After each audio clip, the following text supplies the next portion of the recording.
بسم اللہ الرحمن الرحیم۔ شروع اللہ کا نام لے کر جو بڑا مہربان نہایت رحم والا ہے۔ اللہ کے نام سے جو نہایت مہربان اور رحم فرمانے والا ہے۔ اللہ ہی کی تسبیح کی ہے ہر اس چیز نے جو آسمانوں اور زمین میں ہے، اور وہی غالب اور حکیم ہے۔ وہی ہے جس نے اہل کتاب کافروں کو پہلے ہی حلے میں ان کے گھروں سے نکال باہر کیا۔ تمہیں ہرگز یہ گمان نہ تھا کہ وہ نکل جائیں گے، اور وہ بھی یہ سمجھے بیٹھے تھے کہ ان کی گھڑیاں انہیں اللہ سے بچا لیں گی، مگر اللہ ایسے رخ سے ان پر آیا جدھر ان کا خیال بھی نہ گیا تھا۔ اس نے ان کے دلوں میں روب ڈال دیا۔ نتیجہ یہ ہوا کہ وہ خود اپنے ہاتھوں سے بھی اپنے گھروں کو برباد کر رہے تھے، اور مومنوں کے ہاتھوں بھی برباد کروا رہے تھے۔ پس عبرت حاصل کرو اے دیدہ بینا رکھنے والو۔ اگر اللہ نے ان کے حق میں جلاوطنی نہ لکھ دی ہوتی تو دنیا ہی میں وہ انہیں عذاب دے ڈالتا، اور آخرت میں تو ان کے لیے دوزخ کا عذاب ہے ہی۔ یہ سب کچھ اس لیے ہوا کہ انہوں نے اللہ اور اس کے رسول کا مقابلہ کیا، اور جو بھی اللہ کا مقابلہ کرے اللہ اس کو سزا دینے میں بہت سخت ہے۔ تم لوگوں نے کھجوروں کے جو درخت کاٹے ہیں یا جن کو اپنی جڑوں پر کھڑا رہنے دیا، یہ سب اللہ ہی کے اذن سے تھا، اور تاکہ فاسقوں کو ذلیل و خوار کرے۔ اور جو مال اللہ نے ان کے قبضے سے نکال کر اپنے رسول کی طرف پلٹا دیے، وہ ایسے مال نہیں ہیں جن پر تم نے اپنے گھوڑے اور اونٹ دوڑائے ہوں، بلکہ اللہ اپنے رسولوں کو جس پر چاہتا ہے تسلط عطا فرما دیتا ہے، اور اللہ ہر چیز پر قادر ہے۔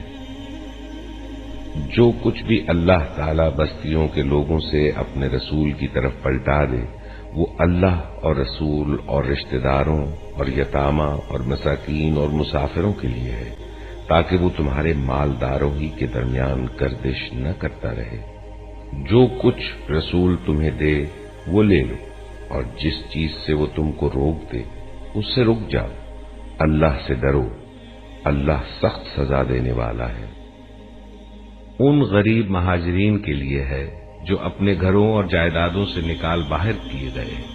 یہ لوگ اللہ کا فضل اور اس کی خوشنودی چاہتے ہیں، اور اللہ اور اس کے رسول کی حمایت پر کمر بستہ رہتے ہیں، یہی راست باز لوگ ہیں۔ اور وہ ان لوگوں کے لیے بھی ہے جو ان مہاجرین کی آمد سے پہلے ہی ایمان لا کر دارالہجرت میں مقیم تھے۔ یہ ان لوگوں سے محبت کرتے ہیں جو ہجرت کر کے ان کے پاس آئے ہیں، اور جو کچھ بھی ان کو دے دیا جائے اس کی کوئی حاجت تک یہ اپنے دلوں میں محسوس نہیں کرتے، اور اپنی ذات پر دوسروں کو ترجیح دیتے ہیں، خواہ اپنی جگہ خود محتاج ہو۔ حقیقت یہ ہے کہ جو لوگ اپنے دل کی تنگی سے بچا لیے گئے وہی فلاح پانے والے ہیں۔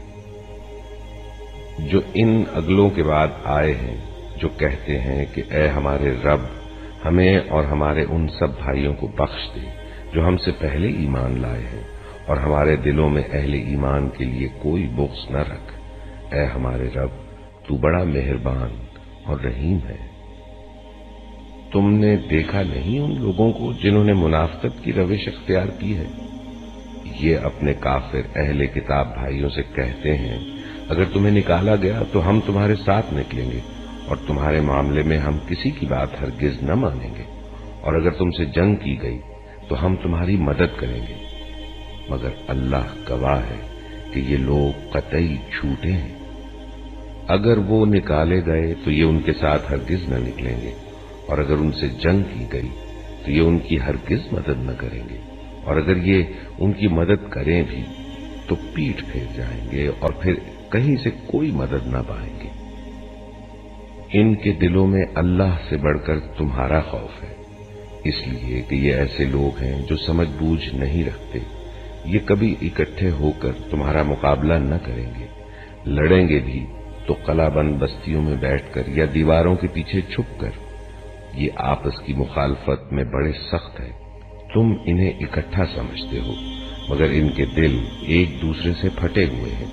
ان کا یہ حال اس لیے ہے کہ یہ بے عقل لوگ ہیں۔ یہ انہی لوگوں کے مانند ہیں جو ان سے تھوڑی ہی مدت پہلے اپنے کیے کا مزہ چکھ چکے ہیں اور ان کے لیے دردناک عذاب ہے۔ ان کی مثال شیطان کی سی ہے کہ پہلے وہ انسان سے کہتا ہے کہ کفر کر، اور جب انسان کفر کر بیٹھتا ہے تو وہ کہتا ہے کہ میں تجھ سے بری الذمہ ہوں، مجھے تو اللہ رب العالمین سے ڈر لگتا ہے۔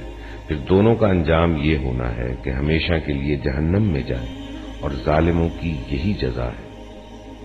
اے لوگو جو ایمان لائے ہو، اللہ سے ڈرو، اور ہر شخص یہ دیکھے کہ اس نے کل کے لیے کیا سامان کیا ہے۔ اللہ سے ڈرتے رہو، اللہ یقیناً تمہارے ان سب اعمال سے باخبر ہے جو تم کرتے ہو۔ ان لوگوں کی طرح نہ ہو جاؤ جو اللہ کو بھول گئے تو اللہ نے انہیں خود اپنا نفس بھلا دیا۔ یہی لوگ فاسق ہیں۔ دوزخ میں جانے والے اور جنت میں جانے والے کبھی یکساں نہیں ہو سکتے۔ جنت میں جانے والے ہی اصل میں کامیاب ہیں۔ اگر ہم نے یہ قرآن کسی پہاڑ پر بھی اتار دیا ہوتا تو تم دیکھتے کہ وہ اللہ کے خوف سے دبا جا رہا ہے اور پھٹا پڑتا ہے۔ یہ مثالیں ہم لوگوں کے سامنے اس لیے بیان کرتے ہیں کہ وہ غور کریں۔ وہ اللہ ہی ہے جس کے سوا کوئی معبود نہیں، غائب اور ظاہر ہر چیز کا جاننے والا۔ وہی رحمان اور رحیم ہے۔ وہ اللہ ہی ہے جس کے سوا کوئی معبود نہیں۔ وہ بادشاہ ہے، نہایت مقدس، سراسر سلامتی، امن دینے والا، نگہبان، سب پر غالب، اپنا حکم بزور نافذ کرنے والا اور بڑا ہی ہو کر رہنے والا۔ پاک ہے اللہ اس شرک سے جو لوگ کر رہے ہیں۔ وہ اللہ ہی ہے جو تخلیق کا منصوبہ بنانے والا اور اس کو نافذ کرنے والا اور اس کے مطابق صورت گری کرنے والا ہے۔ اس کے لیے بہترین نام ہے۔ ہر چیز جو آسمانوں اور زمین میں ہے اس کی تسبیح کر رہی ہے، اور وہ زبردست اور حکیم ہے۔ تذكر يوما كنت تعانق دمعة الفكر تناجي الله في صبر وترجو رحمة تسري